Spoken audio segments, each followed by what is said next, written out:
Hi, my name is Karen. I'm filming this video to make a confession of sorts. I am almost 57 years old and pretty broke, and that's hard to admit, but I have a plan going forward. So, how much am I in debt by? Well, before I get to that number, I'm just going to tell you how it all started. In August of 2025, I was turning 56 in September, and I had reached a point where I was kind of drowning. My debt payments were out of control. I was taking money out of retirement savings. I was not making much more than minimum payments. And I was at a point where I needed to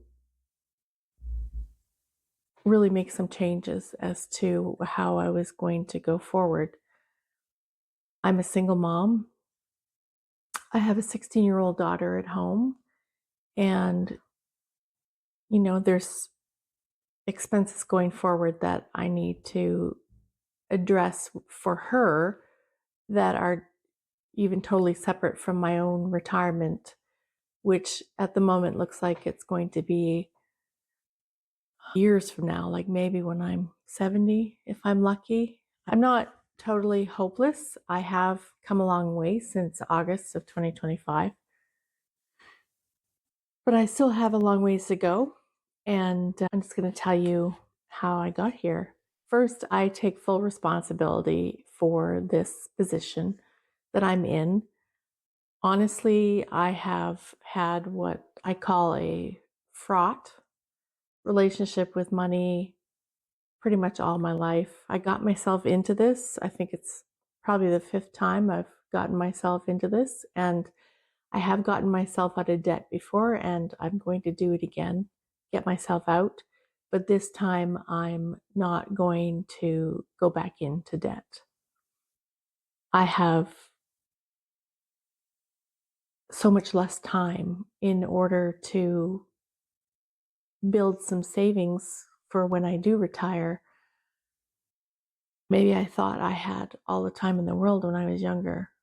No, not maybe. I did think I had more time. Well, I realized that almost 57 is not super old. I should be in a different place than I am right now. So I do take full responsibility for this debt. I did consider bankruptcy, and that isn't for me. I do understand that people can get into situations where they truly have no light at the end of the tunnel, but I do make an above average income in Canada for Canadians, and I can, with some careful financial management, I can get this debt paid off. So bankruptcy is not an option that I plan to go on. I also don't want to destroy my credit. And so, like I said, that was a very brief thought. It was a fleeting thought, and it's not something that I personally want to do. No judgment against people that do for whatever reason that they choose to do so. It's just not for me. It's not a choice that I wanted to make. So, a brief backstory. A lot of this financial mess in the last few years stems from not so great marriage. In 2007, my mom passed away from cancer. I was only 38 years old and living on the west coast of Canada. And I needed to escape the memories of there. This is kind of what I've figured out why I jumped into this like I did all those years ago. It's taken a lot of self-reflection, but I wanted to escape the memories. And when I reconnected with a guy that I had known in junior high who happened to live on the east coast of Canada and made triple than I did at the time, I thought that maybe that would be a great opportunity to start over. So I was a single mom at the time, and my oldest daughter was about 10 years old when I packed her and the dogs up and moved to the very east coast of Canada, Atlantic Canada, and ended up marrying this guy. And there were red flags that I thought I could change, lies I believed. And looking back, I realized that there was no way I could have changed them. So I went ahead and married this person, and we ended up splitting in February of 2017. So at that time, my oldest daughter had moved out, but I had a young daughter with this man that I married, and she was 7 at the time, 6 maybe, turning 7. And I wanted to keep the peace when we split up. Even, it wasn't a very amicable split at all. It was due to infidelity on his part. Because we had this young daughter together, I wanted to keep the peace. And so when we split in 2017, I accepted less child support than I was entitled to under federal guidelines in Canada. And I just left it at that. And when we finally got actually divorced in 2021, again, I was trying to keep the peace, and I agreed to far less than what I was entitled to in the divorce financially. However, that's past. I can't change that. So I recognize why I made those choices and that it was to my detriment, but I can't change it. So I just moved on. The only thing that good that came out of that marriage was my youngest daughter. So I proceeded on. We had a household income of about 150,000 at the time, and my income was about 42,000 at the time gross. That drop in income really made a difference. But I was managing, and in 2021 I was able to get a better job that over time has almost doubled my income, which is great. And I'm really thankful for that and proud of myself for doing that, even though my self-esteem was really shot after this divorce and I wasn't in a good place, but I still managed to get this job that I still work at. So I just managed. And in the summer of 2023, my ex-husband imploded my daughters and my lives. I'm not going to get into details as to what happened, but at that time, there was no more deciding to keep the peace. My daughter does not have a relationship with her father, and I support that. And out of that implosion came major legal bills. I made financial choices that were partly made out of fear, and some of those backfired on me. I drained my savings. My car had decided to die at the time, so I bought a used one at the peak of the high car prices. And to put a cherry on top, he wasn't paying what he was supposed to be in terms of child support or extra costs to support our daughter. So From that point until about August of 2025, I was surviving. I was meeting all my bills. I wasn't late on anything, but I was drowning. And I realized that I could not just survive anymore. I had to make a plan to get out of debt and create a better future for myself and my daughter. I sat down and I call August 2025 the reckoning for me, because it really was. I had to sit down and write down every single debt that I owed, which at the time was $95,418. And my thought at the time was, thank God it's not six figures, but it was so damn close. I cried a lot. That was a really painful time. But at the same time, I had a little bit of pride in myself for taking my head out of the sand and taking responsibility and creating a plan. So I did create a plan, and I made a budget. And part of that budget was tracking daily and reviewing monthly, and I cut costs. It still wasn't quite enough to cover some months. I was in negative territory after paying all my bills, which included minimum monthly payments, or slightly more than minimum monthly payments on bills that I owed. I ended up having to take money out of retirement savings sometimes to support. But things have continually gotten better since the last few months, and my debt levels have gone down. I have made plans to find ways to increase my income because I cut a lot of costs, but there was also a lot of decisions about where spending my money was important. And for me, my daughter, and spending money on her and supporting her academics and her sports and experiences was really where I placed the most value. I don't need fancy clothes or name brand clothes, or she doesn't wear them either. Usually, I don't need a brand new car. My car is fine, and I'm still paying for it, but it's fine. It does what we need. I was able to cut back our grocery costs a lot every month by being way more intentional about where I was spending my money for that and using up what was already in the pantry and the fridge and freezers. And so little by little, since August of 2025, I have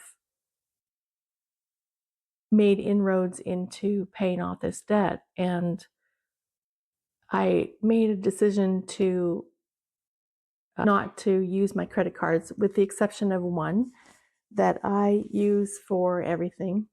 But the other ones I have not used since I've started this journey, and it is a journey.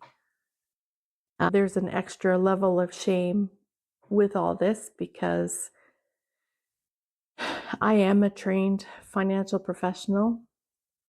Although I don't practice anymore, I didn't keep up my licensing over the years, and I know better. I know I should live under my means. And yes, there have been extenuating circumstances, but ultimately it all comes down to my financial choices and a lot of the poor ones that I've made over my life. And that's my responsibility. I take full ownership of that. And I will never deny that I got myself into this, and so I'm getting myself out of it. Some people would say, well, why are you going public with this? And I think part of it is I felt a lot of shame in this. Over the last few months, I've realized that I'm not the only one that is going through this type of thing. I mean, my situation is definitely different. I'm a single Gen X mom. Maybe I'm older than most people. But there are a couple women on YouTube that I've followed for some time now that have really made an impact in me in terms of their own debt confessions and their own debt repayment journey. One of them is Elle from Don't Be a Lemon. And the other one is Jen from Project Jen 2.0. So I'm very thankful for those two women that have, I guess, allowed me to give myself permission to be honest and transparent about this. And it's kind of crazy to put it out on the internet, but there is an element of a need for accountability for myself too. And I also know that I can't be the only single mom at my age with a teenage kid at home or kids at home. I just can't be the only one in this situation. So I was hoping that by doing this, if I can help one person, the way that Jen of Project Jen 2.0 or Elle of Don't Be a Lemon has helped me, even though their situations are different, then I feel like I've made a contribution. And so, where does this take me now? As of the end of this month, so every month I do a recap of my assets and liabilities and my net worth. My debt has dropped down from $95,418. That was at the end of August 2025. And now at the end of May 2026, it's now at $79,460. So I have done pretty well. As I said, I've got a long ways to go, but I can see that my efforts are working. My goal ultimately is to be out of debt before I turn 60, which will be in September of 2029. To get there, I need to start putting a little bit more money towards my debt. So I've had to think about some ways that I want to make more money while still working my 9-to-5 job. And I need it to be really flexible. I don't want to be, working at a part-time job where I still have to clock in and keep track of my hours and make minimum wage. I chose not to go the route of something like DoorDash or Instacart. I just don't want the wear and tear on my car and the extra gas costs. What I did decide to do was start creating digital products to sell online. So that's what I've been working on.